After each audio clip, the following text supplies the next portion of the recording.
All right, hey, good morning. It's Rob. Greetings from Atlanta, Georgia. Today I am talking about Yacht Rock, and I am reacting to a video that Rick Beato posted yesterday, I believe, where he said that Yacht Rock is basically BS. He took it very seriously and was offended by the fact that we've kind of reduced this whole era of music to this convenient term we call Yacht Rock, and I'm going to try to get to my point pretty quickly today. I know people complain, hey, I got tired of watching this video, I turned it off. So let's see if we can do that. So basically, I want to react to what he said. Is Yacht Rock a bunch of BS, and offensive, and it kind of demeans this great music that we used to listen to? And, why are people talking about it, all that kind of stuff, and the nature of parody in general. Why do we make a parody of something? And I have been guilty of making a parody in my time as well, so we're going to try to get through all that very quickly. Matter of fact, I'll get to my point right now. How about that? So, why do we make a parody of something? Well, we make a parody because something is really bad, or we make a parody because something is really good. You don't want to make a parody of something, and again, I'm guilty of this. You don't want to make a parody of something that nobody knows about, because if they don't know what the original source material is, they're not going to care about your parody. And like I said, I've done this before when maybe something has happened, current event, that catches my interest or whatever, but it's not that well known. I make a parody song about it or whatever, or a video, and nobody cares because they didn't, know what the original event was that I was making a parody of. So why do we make parodies? Something is really dumb, and my neighbor down the street, Patrick, wrote a parody song about they're eating the cats and the dogs, the claim from Donald Trump, which of course we've heard nothing about since the election. Apparently they stopped eating the cats and the dogs, but he's making a parody of what a political figure said, a stupid thing he said, verifiably dumb and fake. He made this parody about they're eating the cats and the dogs. There's probably 100 songs about that, and well, he got 1 million views on YouTube because it's something people are able to laugh about and relate to. You make a parody of something that is stupid. Or you make a parody of something that is great. Now, why do we make a parody of something that is great? Well, 2 reasons. Like I said, I'm getting to my point early. So we make a parody of something great because A, it acknowledges the fact that it is great. We say, we understand how good this is, and it's so good that we're going to make fun of it. And we make fun of it because, hey, we want to say we're in on the joke. We know this is great, and we're going to make a parody because we're going to get a little attention for the fact that, hey, we are part of this club who understands how good something really is. The second reason we make a parody of something is jealousy. And again, I'm guilty of this. We are jealous that we'll never write a great song like Let It Be by the Beatles. So our jealousy, inspires us to make a parody of something, which is kind of an admission that, yeah, I'm never going to do something this good in my life, so I'm going to kind of poke fun at it. I'm going to kind of, take this thing that is high up on a pedestal and bring it down, a few feet or whatever, a couple notches. So, those are the 2 reasons I think why we make parodies of good things. Again, because we want to acknowledge its goodness, and because we are also jealous that it's really good. We'll never do something like that in our lives. And I think that is the deal with the Yacht Rock parody. Why are we making fun of Yacht Rock? Well, because it was really great music. Now, of course, there was some schlocky yacht rock, as there is in any genre, and you may want to make fun of something like that as well. But in general, this music that they are, calling yacht rock, and it all stems from this obscure video series that came at the beginning, even before YouTube. I think it was on a channel called Channel 101 or something or other. And it was just a satirical look at the people making what they called yacht rock, which was a term they invented. We didn't call it yacht rock in the 70s. Nobody would have known what yacht rock was back then. It was just popular music. Steely Dan and the Doobie Brothers and, Hall & Oates and all the characters that ended up in this Yacht Rock series that, are being parodied. That was the popular music of the day. Now, popular music in the 70s is very different than what it is now. If you listen to the American Top 40, there was a wide variety of music, and that's kind of Rick Beato's point, that this music had country influences, it had soul influences, jazz, jazz fusion, hard rock, had so many different types of influences, and they lump it all in as this thing called Yacht Rock, where everyone says it's soft rock or whatever, and they all show up to hear these tribute bands wearing their captain's hats and all that stuff.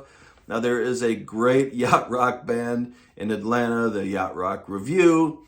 They are excellent musicians, and yes, they wear silly leisure suits and whatever, and they kind of want to let you know they're in on the joke, but at the same time, they're very serious, and they play very well, very popular. They just pack it in. There's a great video of them playing at Pier 17, I think, in New York. They did it for PBS, and it's totally enjoyable because the music is great. Again, they're parodying something that is very good, and they're very good themselves. They're musicianship and all that kind of stuff. So it's very watchable and enjoyable. Now, what's Rick Beato's problem? Well, of course, he's saying, why are we making fun of some of the greatest musicians of the era who are excellent, studio musicians who played on all these people's albums and wrote these great songs and played in these great bands, and those things are all true. But again, you can't take it that seriously. The series Yacht Rock, I don't think they wanted to make a parody of the music just because, they had a bone to pick with, Hall & Oates or Steely Dan or whatever. They just had an original idea for, a series about music.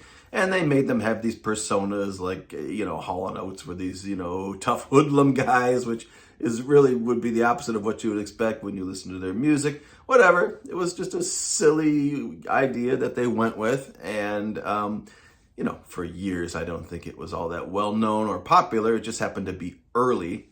It was even, like I said, before YouTube.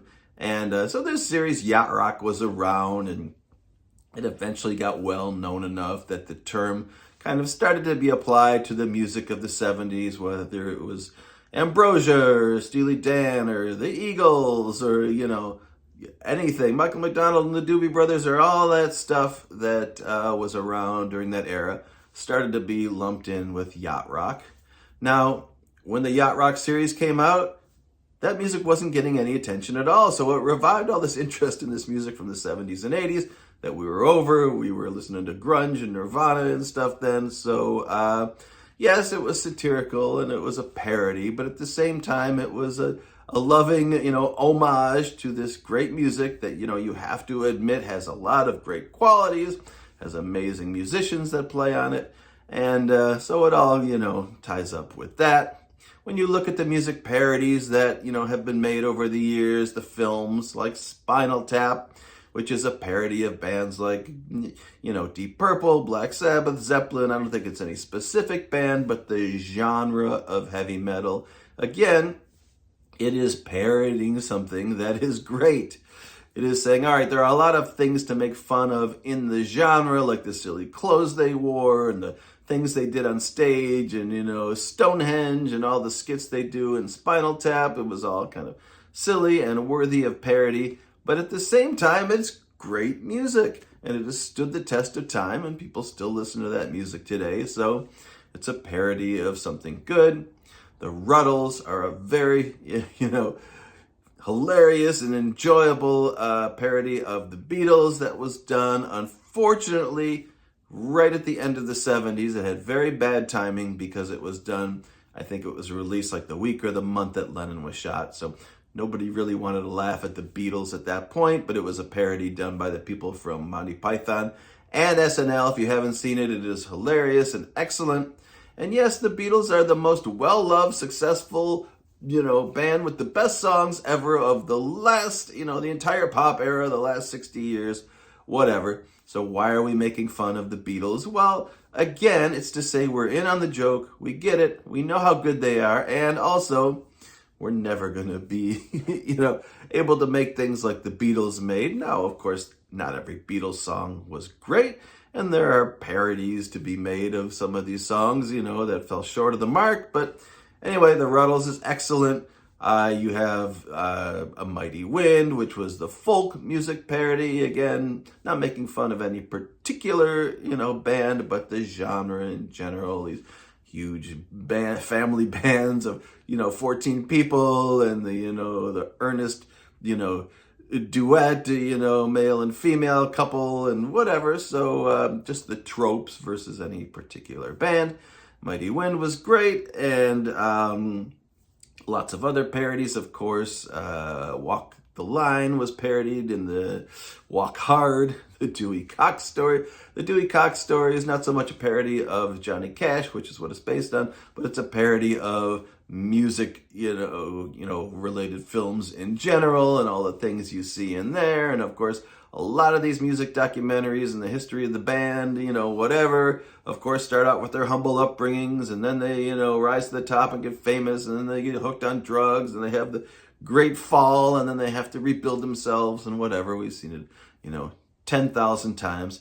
It's why there's a Robbie Williams, rock doc that's coming out now where a monkey is playing him, because we've seen all this stuff so many times, so we've got to tell the story in a different way. So instead of, Robbie Williams, who's a real, famous singer, mostly in England, overseas, but he's going to be played by a monkey. So there you go.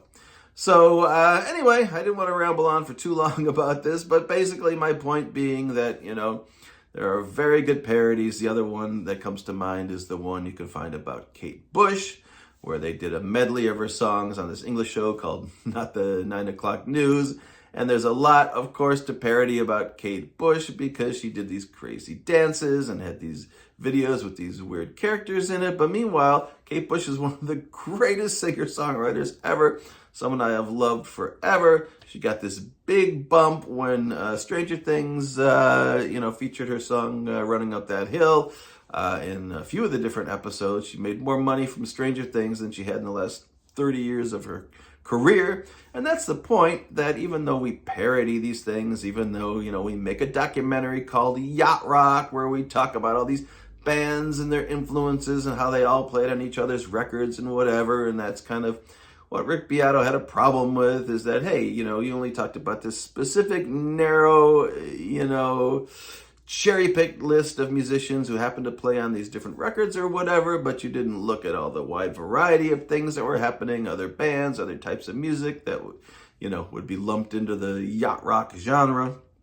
And I get his point, but I think, again, the reason why we make a parody of something is because it's actually, for the most part, something we really enjoy, and we want to let people know that and share in that love, and also that we are jealous that, hey, they're out there doing this amazing thing and we're never going to be able to do it, so we'll make a parody of it, and, we'll at least maybe get to feel a little bit of that feeling of the success they had when they did this great thing, and that's why we do it. All right, I'm going to jump out here right now. Thank you for watching, and Happy New Year if I don't see you, and we'll talk to you soon.